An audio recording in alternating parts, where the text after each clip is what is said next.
কাটার ভয়ে ইলিশ মাছ ভাজা খাচ্ছেন না তো? অবশ্যই আমার এই রেসিপিটা একবার ট্রাই করুন। কাটা লাগবে না আপনার মুখে। ইলিশ মাছ ভাজা দারুণ একটা রেসিপি। ভাতের সাথে জমে যাবে। গরম ভাত হলে তো কথাই হয় না। দেশ এবং দেশের বাইরে যে যেখান থেকে আজকে আমার এই রেসিপিটা দেখতেছেন, আপনাদেরকে অসংখ্য ধন্যবাদ জানিয়ে এবং আপনাদেরকে সালাম দিয়ে আজকের আমার এই ভিডিওটা শুরু করলাম। হ্যালো এভরিওয়ান, আসসালামু আলাইকুম।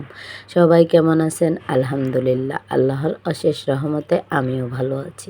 ছোট্ট ছোট্ট স্কিপের মাধ্যমে দেখেই নিলেন যে আজকে আমি ইলিশ মাছ ভাজার রেসিপি নিয়ে চলে আসলাম। 99% মানুষ জানে না কিভাবে ইলিশ মাছ ভাজি করলে কাটাও লাগে না মুখে এবং এত মজাদার, মুখরোচক, সুস্বাদু হয়।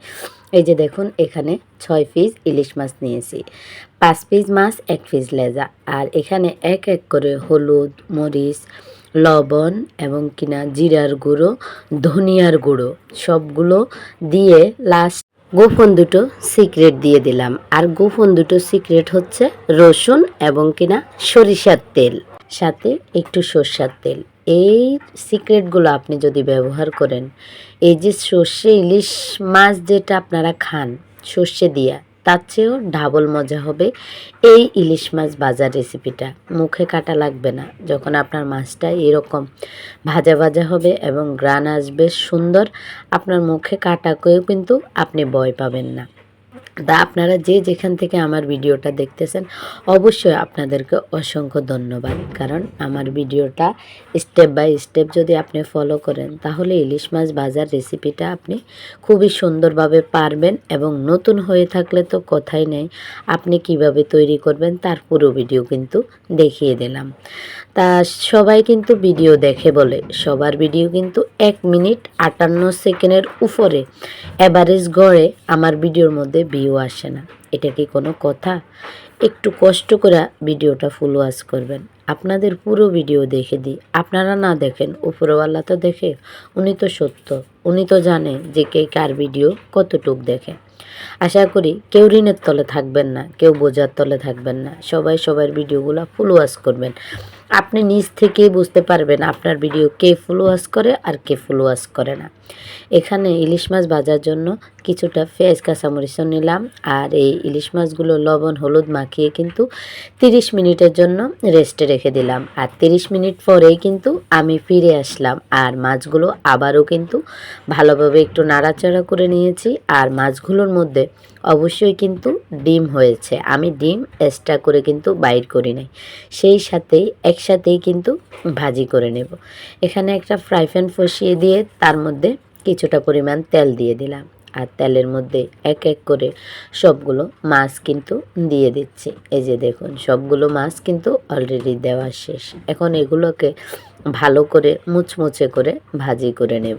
যতক্ষণ পর্যন্ত না মুচমুচে ভাজি হচ্ছে, ততক্ষণ পর্যন্ত আপনাকে ভালো করে ভাজি করে নিতে হবে। অবশ্যই অতিরিক্ত হিট দেওয়া যাবে না। আমি এখানে সব ধরনের মশলা ইউজ করছি, তাই অবশ্যই আমাকে লো হিটে রাখতে হবে।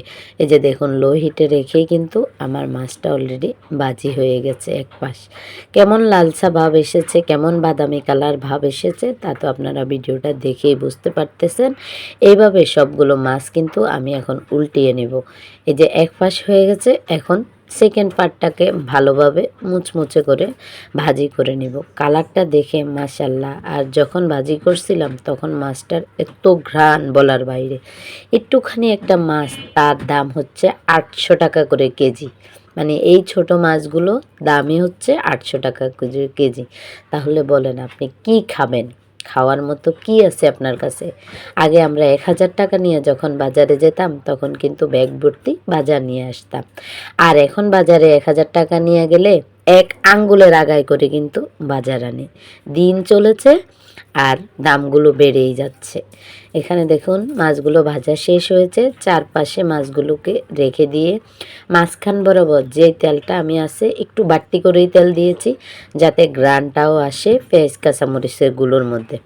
সেখানে পেঁয়াজ কাঁচামরিচগুলো হালকা হালকা করে গরম হয়ে নিচ্ছে। তার মাঝখানে গোপন সিক্রেটটা দিয়ে দিলাম। আর গোপন সিক্রেটটা হলো যে আমি মাছগুলো মাখিয়ে রাখলাম, সেই মশলাগুলোই মাঝখানে পেঁয়াজটাকে খালি করে মশলাগুলো দিয়ে এই মশলাগুলো আবারও আমি ভালোভাবে নাড়াচাড়া করে ভাজি করে নিচ্ছি।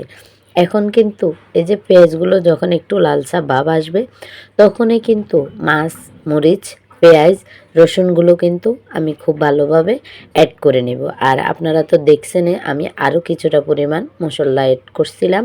আপনারাও চাইলে আমার মতো মশলা যদি বেশি খান তাহলে আরও কিছু অ্যাড করতে পারেন, আর যদি কম খান তাহলে অবশ্যই মাছটা যে মাখাইছেন সেই মাছের মধ্যেই কিছুটা পরিমাণ মশলা থাকলে ওই মশলা দিয়েও আপনি মাছটাকে এবং পেঁয়াজটাকে ভাজি করে নিতে পারেন। দেখুন আমি এইভাবেই কিন্তু এখন সবগুলো মাছ, পেঁয়াজ, মরিচ সবগুলো কিন্তু মিলিয়ে নিলাম, কারণ মিলিয়ে নিলে খুব ভালোভাবেই কিন্তু গ্রানটা বেরিয়ে আসবে। আর মাছটা ভাজির অবশ্যই কালারটা দেখছেন এবং পেঁয়াজ মরিচের কালারটাও দেখছেন কতটুক করছি। দেখুন আমার অলরেডি কিন্তু মাছটা ভালোভাবে কিন্তু ভাজা হয়ে গেছে।